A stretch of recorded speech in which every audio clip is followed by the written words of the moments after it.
You got me? Yeah, how you doing, mate? Good, mate. Yourself? And you look like you've been to the rigor of school today. Oh, no. I've just finished Oliver. We've got a 21 and a half, 22 months old now. We just had swimming lessons. So, yeah, squeezed the bike ride in this morning and then swimming lessons and then, all sorts of stuff going on today. Busy day. Are you doing any racing at all? I mean, I saw you did like one or two races this year. You did like one or two at the end of last year, but not much since the pandemic started. So, yeah, pretty well for us Australians. It's like there's unless you got an exemption to go overseas, which I applied for and didn't get one.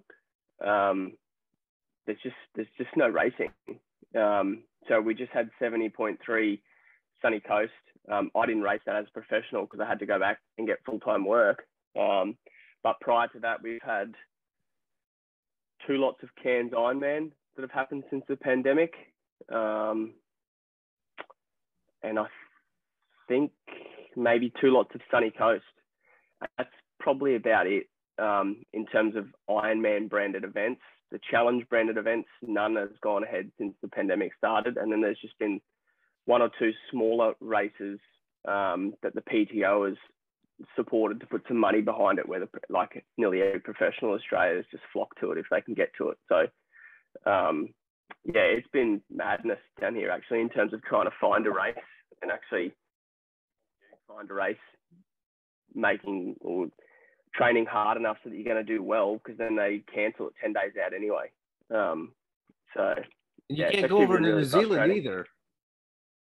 No, so we had a border bubble, but it's like as soon as we get a case, either in New Zealand or anywhere in Australia, they just shut the border bubble. So there's some Kiwis that came over to do Sunny Coast. Hannah Wells is one that comes to mind, and they just can't get home now.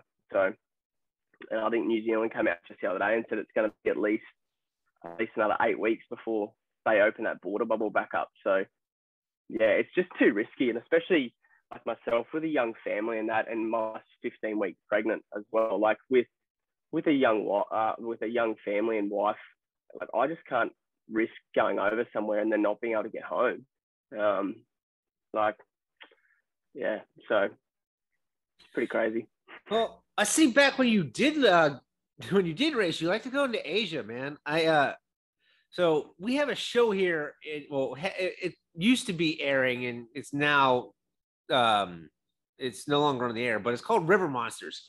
So yeah, in the US, we have very tame, fresh, like we don't have crazy stuff out there.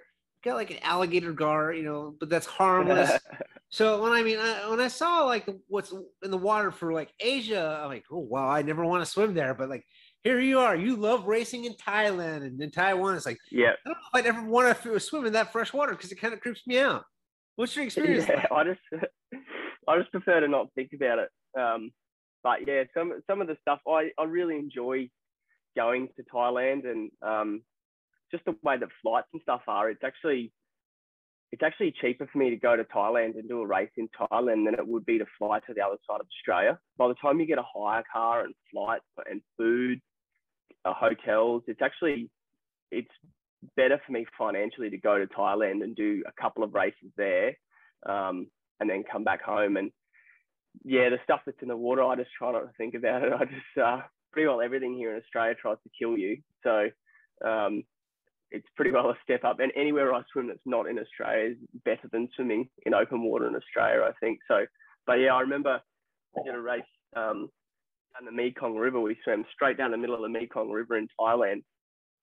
And I thought, that was pretty cool. I can say I swam straight down the middle of the Mekong. That was, 3.8K straight down. Jump out, and I finished the race. I won that one, and I finished the race. And afterwards, they give you like huge trophy, and then it's like a stuffed toy. So I bring them all home for my son, and I said, what? I couldn't even tell what it is. And I said, what is this one? And they said, it's a catfish. Once we got across the language barrier, it was like a huge catfish. I said, how they get big? Like thinking they might get like this big, and they're like, no, like size of your body, like full one. So thankfully they told me that after I'd finished the swim. So yeah, catfish. I've learned from that show that catfish can grow to infinity if you have a big enough food source. Yeah, apparently they get huge.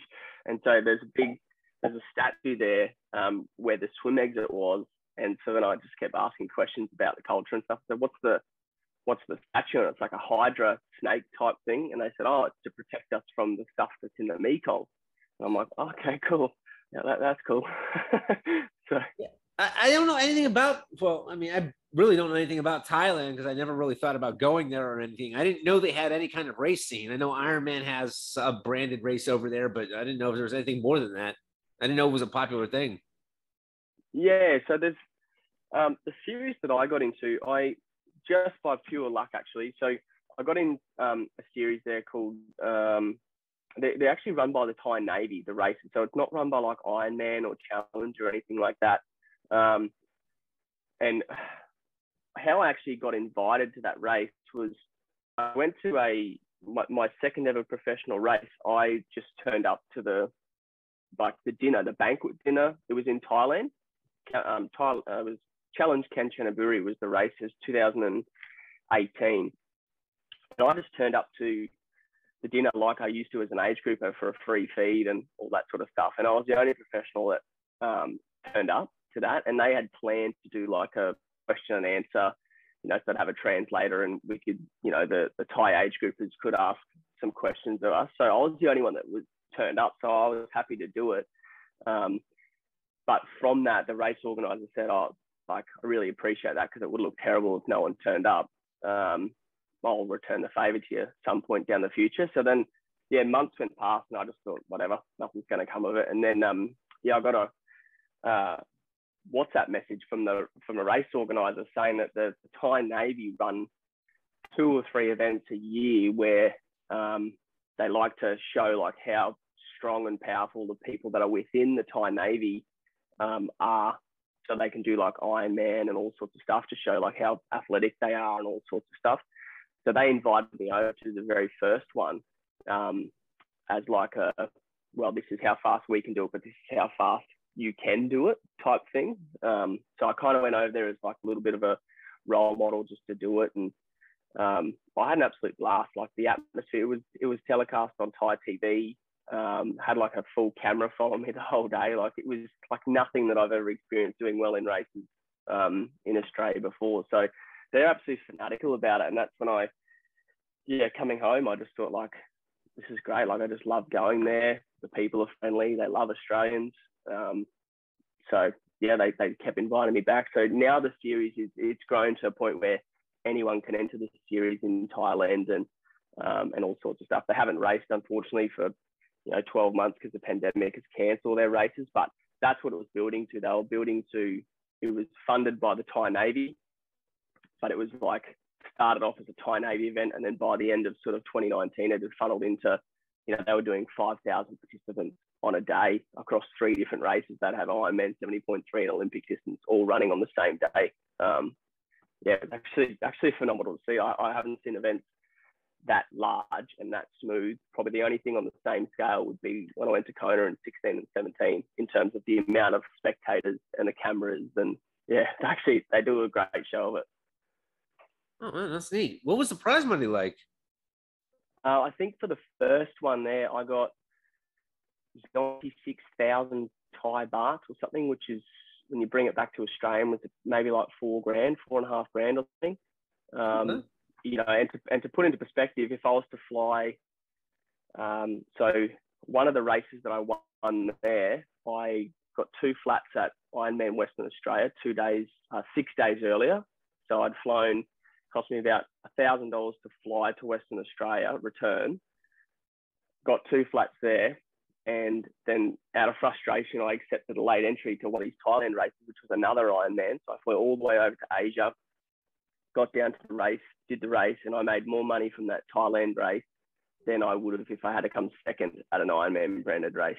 Yeah. So it was just, for me, I was really lucky to get the initial invite to do it. A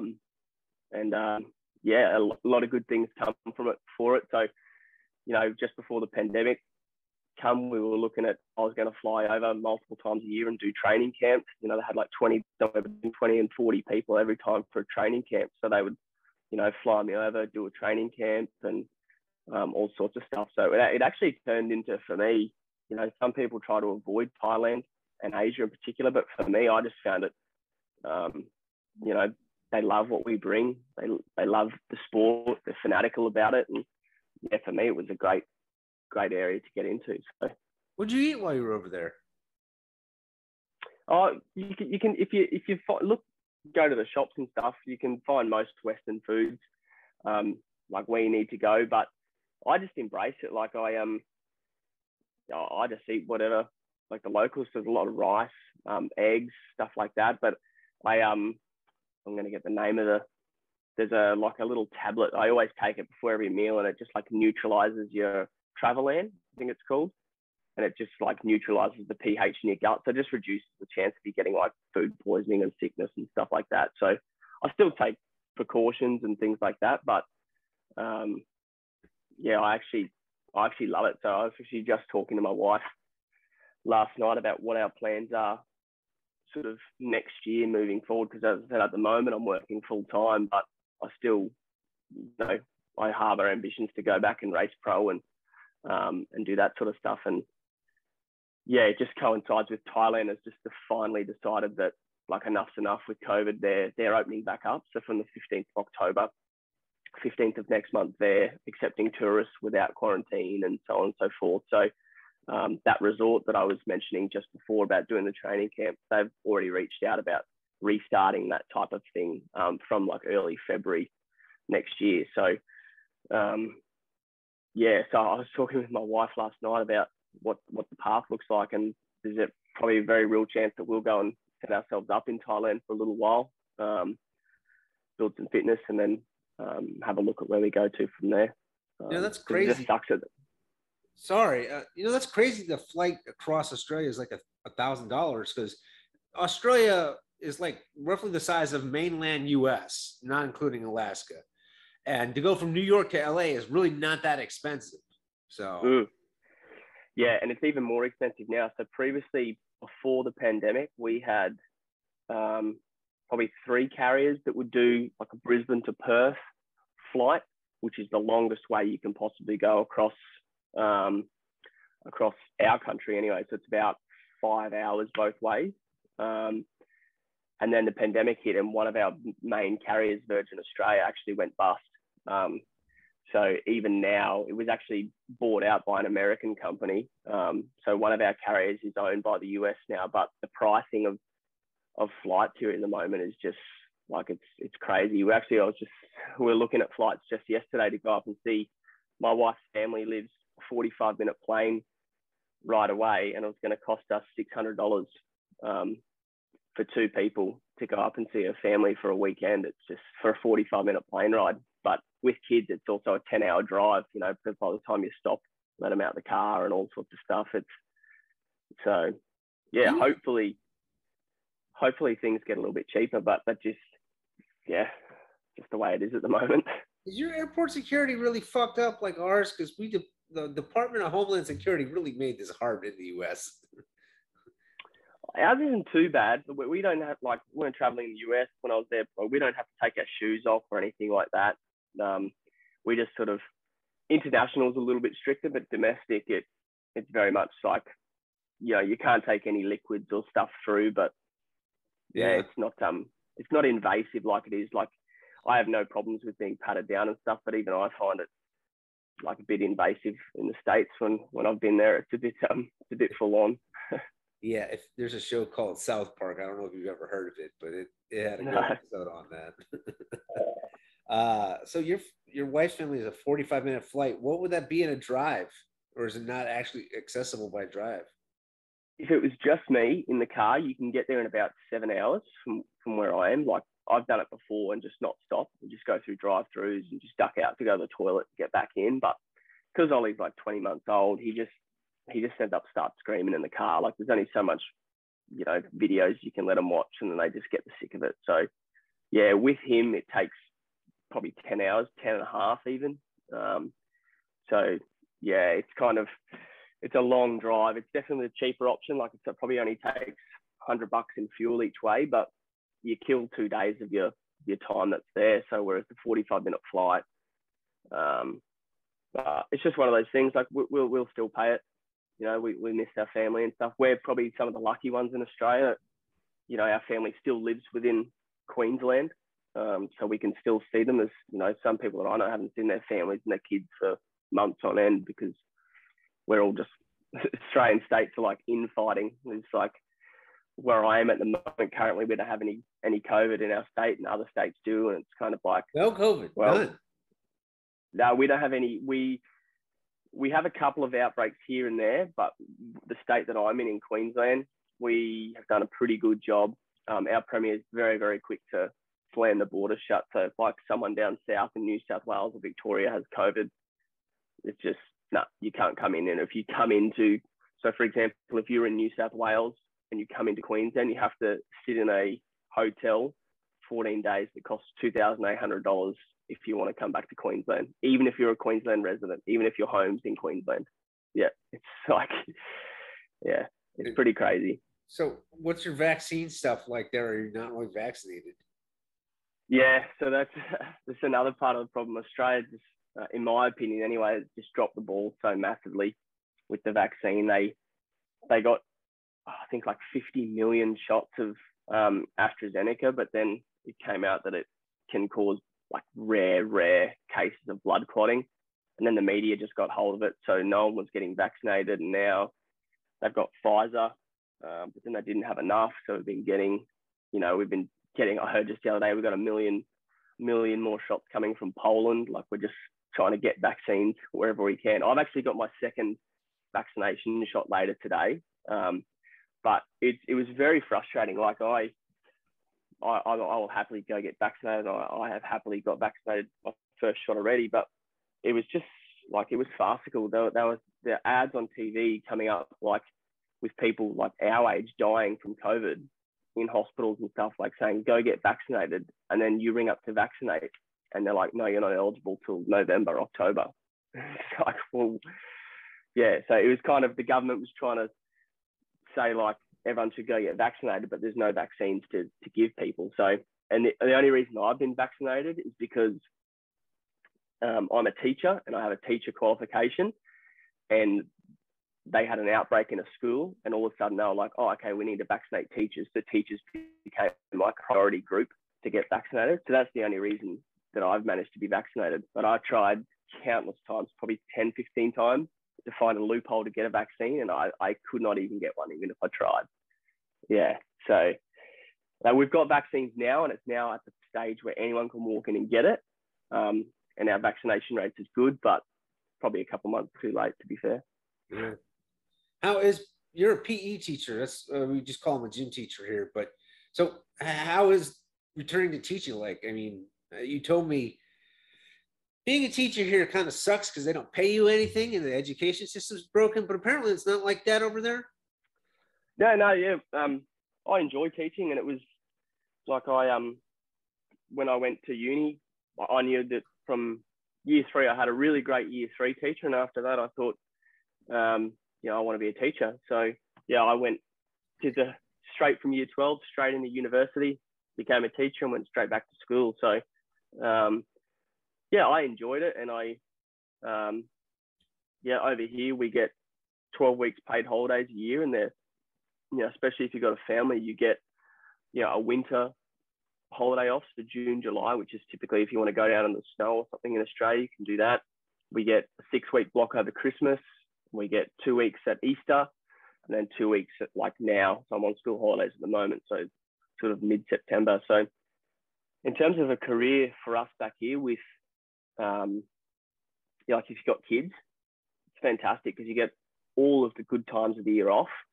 No doubt it has parts of it like every other job, like there's weeks where it sucks with the marking and things like that, but in terms of the pay as well, like I've been teaching 10 years, and it's like 100 grand, 99,000 or something like that, which, there's jobs that you could make a lot more money than that, but for me, I'm happy with it. It gives me the school hours are good. Like, you know, if I wanted to, I could get in as late as 8:30 and leave if I really wanted to at 3 o'clock. So I can do some training before and after. So for me and what I want to do and what's important for me and spending time with my family and stuff, it's as good a career as any to have. So. They don't have you coached any sports at the school too? Because like here, it's kind of like encouraged. If you were a decent athlete of any kind, you end up coaching a sport in high school or middle school. Yeah. So where I'm working at the moment, we have like two systems in Australia. So you can either go through the state funded system, which is for us is Education Queensland. So the government pops up schools here, there and everywhere. So I worked for my initial 4 years as a teacher at government schools, and I'm back working at government schools now. The thing with those is there's no expectation to do extracurricular sports and things like that, because if you're going to provide it, it effectively has to be free. So our state schooling in Australia is free, or largely free. There might be like, you know, somewhere between, let's call it maybe $500 a year that you might have to fork out. And that gives you like a laptop and all sorts of stuff. So that's the state side of things. And from a teaching point of view, you're probably dealing with kids that are a little bit more disadvantaged, and you're trying to get them up the rung a little bit more. And then we have the private system over here. So, you know, like the Anglicans, Catholics, they all have like their own type of schools. And so I worked for 3.5 years at an Anglican school. And that was, very much because I was a good athlete myself. And at that point, I wasn't even professional. But because I was a good athlete, I was like head of cross country. So I was running like 5 cross country sessions a week, doing like all the middle distance athletics coaching. I was taking a cricket team as well. They pay you obviously extra for this, but I was easily getting to work at probably 6:30, 7 o'clock and not getting home until 6:30 some days after coaching. So yeah, like the difference in pay, like they obviously pay you to do all those roles as well. And at the time when I didn't have kids and I wasn't professional, that worked because I could just sit on the trainer till 9 o'clock at night. But now that I have kids, like I don't want to be working 6 days a week and 12-hour days. You know, so it's kind of, what your priorities are. But they do have that type of stuff in Australia, but you have to pay, you know, like the private school I was teaching at per year, it's like 15,000 per year per kid. So it's kind of like the parents expect that their kid's going to be offered more opportunities as well than if it was something that's given to them for free by the state. Yeah. How's your triathlon coaching business going? Yeah, mate, it was humming along really, really well. So it's Tri-Edge Coaching, and we had three assistant coaches pre-COVID. I wasn't taking on any more athletes myself. I was like fully up with where I wanted to sit with my athletes, and it was at the point where I was just doing like relief teaching. So that in Australia is like if someone's sick, they just have like a pool of teachers and they just call them and just go in for the day, and that's it. There's no marking, no responsibility with it. So it was down to the point where I was doing relief teaching like one day a fortnight. And then the business was just going along nicely on the side. Probably the one thing I'm most passionate about, I'm probably more passionate about my coaching and coaching of athletes than I am probably my own individual performance. I think I'm a better coach than I ever will be an individual athlete. But it's just one of those things. Like I've got some guys down in Victoria that they haven't raced. We've done 3 or 4 race builds, and they haven't raced since 2019 because the events get cancelled. Like just yesterday, there was supposed to be an event in Melbourne down in Victoria on, I think, the 15th of November. And it just got delayed again till next March. So it's frustrating from a business, you know, because people want to do the sport, but it's been 2 years now where they're just like training and paying for a coach. And then to be fair, a little bit treating people like dicks with their refund and return policy. Like, you know, you can't get your money back. Once you put into Ironman, it's like this bottomless pit. So people are shelling out $500-600 for an entry or $1,000. It's an Ironman, and then Ironman cancels the event. They paid for a coach the whole time. So yeah, a lot of people just are like taking a break. They're still sitting there in my training peaks, and I still keep contact with them often. But yeah, they've just taken up a lot of other sports. Like golf had a massive big surge back in Australia because people's local golf course is not going to close because of COVID. So it's something that they can reliably go out and do. Whereas I think people just got sick of doing triathlon or training for triathlon when, you know, there's just no event for it. Myself, as a pro, myself included, like that's why I just got to the point where I was like, I can't do this anymore. Like financially, I just can't hold out because I'm missing out. In order to train to be a professional, I was having to not work and give away like work elsewhere. And then 10 days out, they cancel the race anyway. So you've lost all the work that you've done fitness wise. Like you're not going to get a financial reward for it from there. And then you also haven't got the financial reward from doing the work that you've given up. So yeah, it just got to the point where I just needed to take a break from it and reset mentally more than anything. Yeah, I did the same thing. This is kind of why I started doing this in my traumatic brain injury video log. And, you know, even though we have been racing here in the US, it hasn't been the same. And it wasn't until the last couple of races where I was going through the motions. I wasn't actually having fun doing it. Yeah. You know, it was like, and, you know, I was questioning myself. It's like, why am I doing this? And I decided, you know, I jumped in like 12 races this year. I'm like, I want to fucking race. Yeah. They were all different distances. No Ironmans, but like 470.3s. I have a 70.3 next weekend. That's not even my last race of the season. But that's good though. Just race. Yeah. But I wasn't having fun, and so you know, I was working on this. When I went up to Ohio, which is it's a 12-hour drive from Atlanta to Youngstown, Ohio.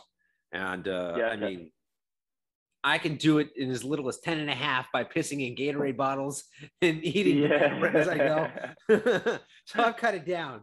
But I did a 70.3 in Ohio. And then I went up to my parents' house and I said, hey, that old 12-speed, you know, the 1984 Schwinn Traveler, the steel bike.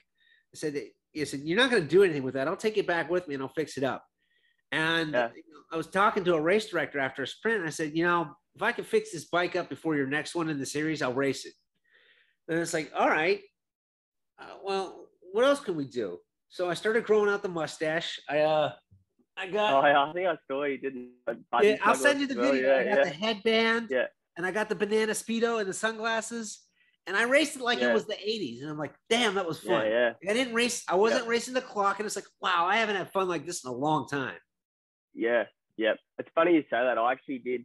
So I raced last 2 weekends ago at 70.3 Sunshine Coast. And I did it not as a professional because I've been back working. I've hardly trained since Cairns, since Ironman Cairns, which was way back in June. And I literally just went out there. I swam horribly because the longest I've swum consecutively was like 1K, like a 1K repeats. And I was doing double the distance on race day. I rode okay to like 70K and then I just blew up so bad.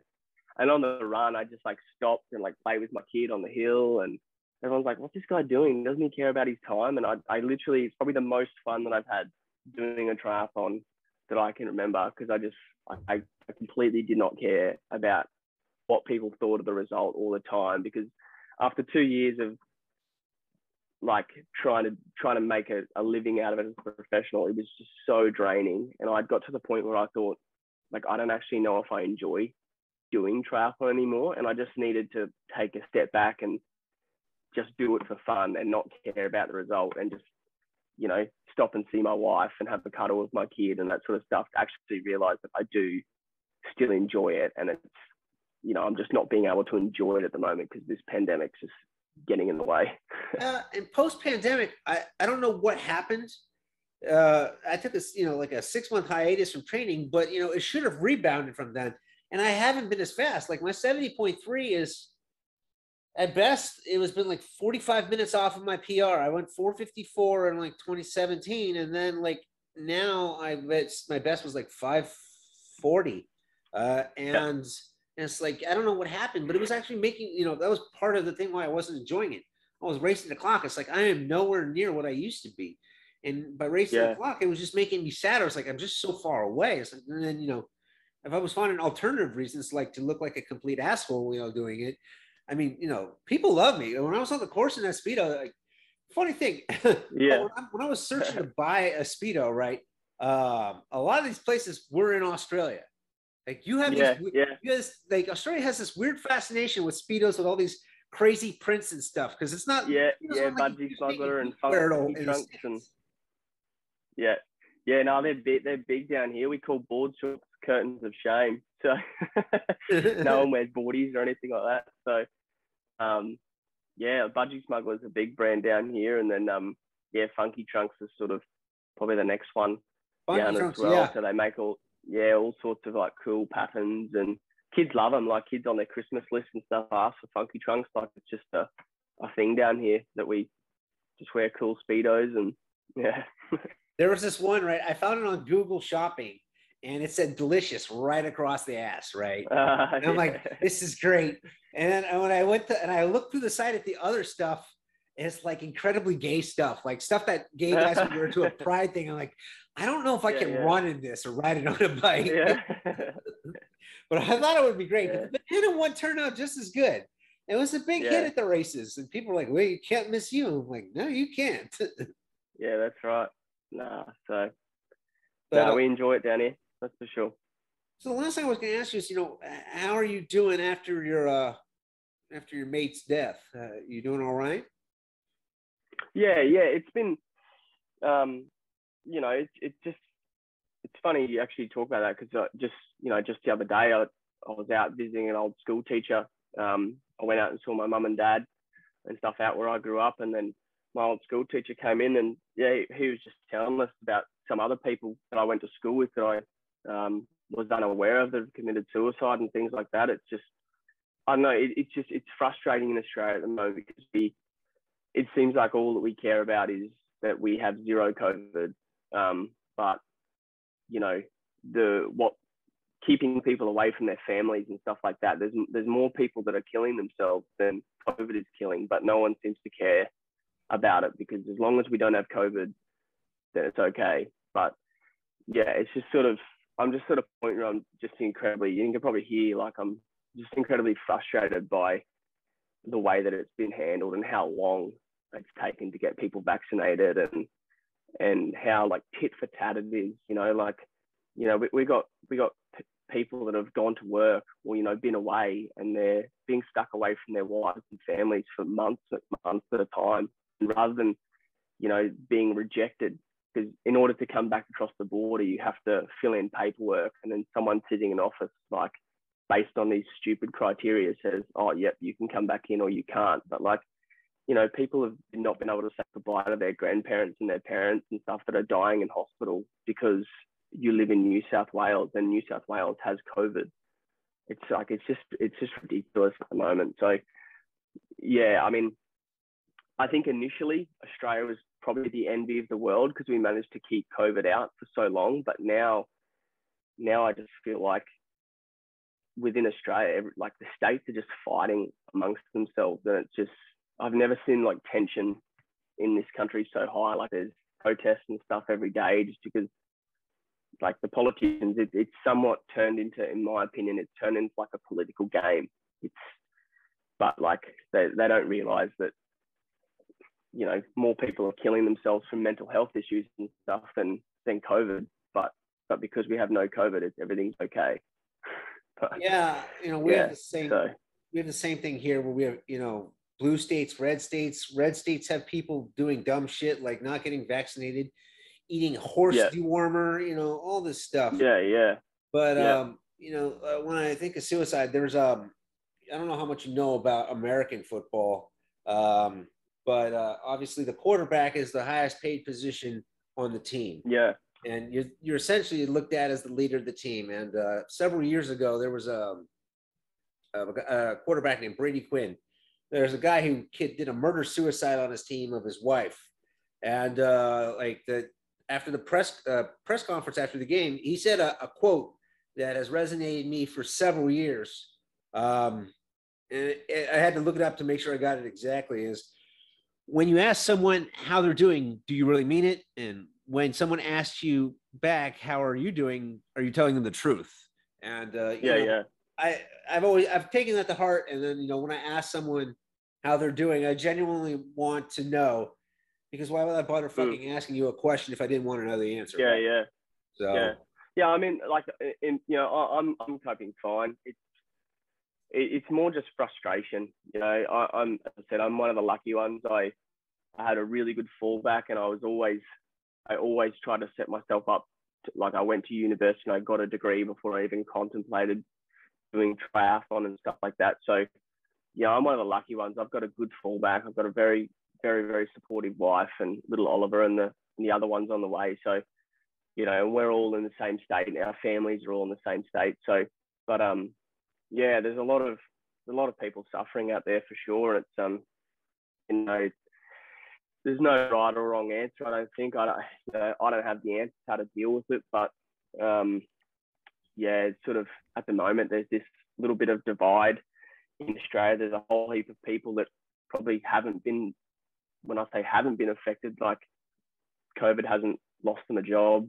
It hasn't, kept them away from their families. Maybe it's even made their job a little bit easier. They get to work from home and be with their families even more. But then there's a whole raft of other people out there that are, like, they're really struggling. They've lost their small business. They've lost, contact with their family. They haven't been able to go overseas to see their mum or dad for years. It's so, I think personally, I just try to think myself, whenever I start feeling down in the dumps for myself, I acknowledge, I acknowledge it, and I let people know that I'm not overly happy about the way things are at the moment. But it's also, I think, having some wider perspective, in that it could be a whole lot worse as well. So I think I'm still one of the lucky ones. Hopefully when the world resumes and we can get to races and stuff effectively, hopefully some of the sponsors will come back. As it stands right now, I don't, and this is part of the frustration. It's, I was having to work less and less as a teacher, because my results, especially through Thailand and Asia and stuff, were getting really, really good. And I was starting to get to the point where sponsors were looking after me financially and stuff as well. And then, through no fault of my own, as I sit here now, I don't have a single sponsor, not even someone that makes a tri suit. Like, they've all gone bust. They've all, that's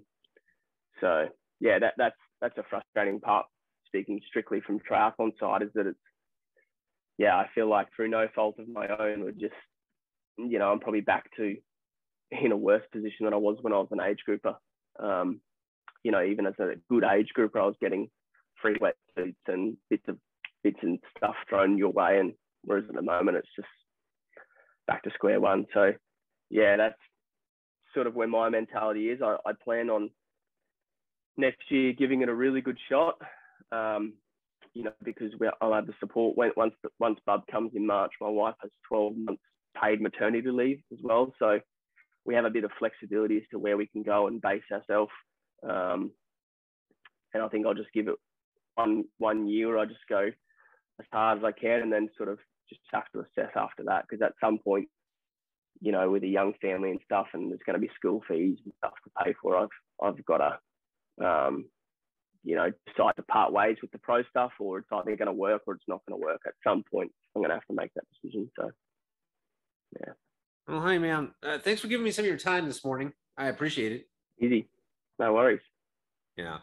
All right. Take care. And, I hope things pick up for you guys down there, and you get to get back to racing on a regular basis. I feel bad for you, because it is kind of a waste of your career. So. Yeah. It was, I talked to my family and stuff, and it's, that's probably the most frustrating part about it. Is I was, 2018 was good. Like, I got a Ironman Taiwan. I got second in my second ever pro race, and I thought, how easy is this?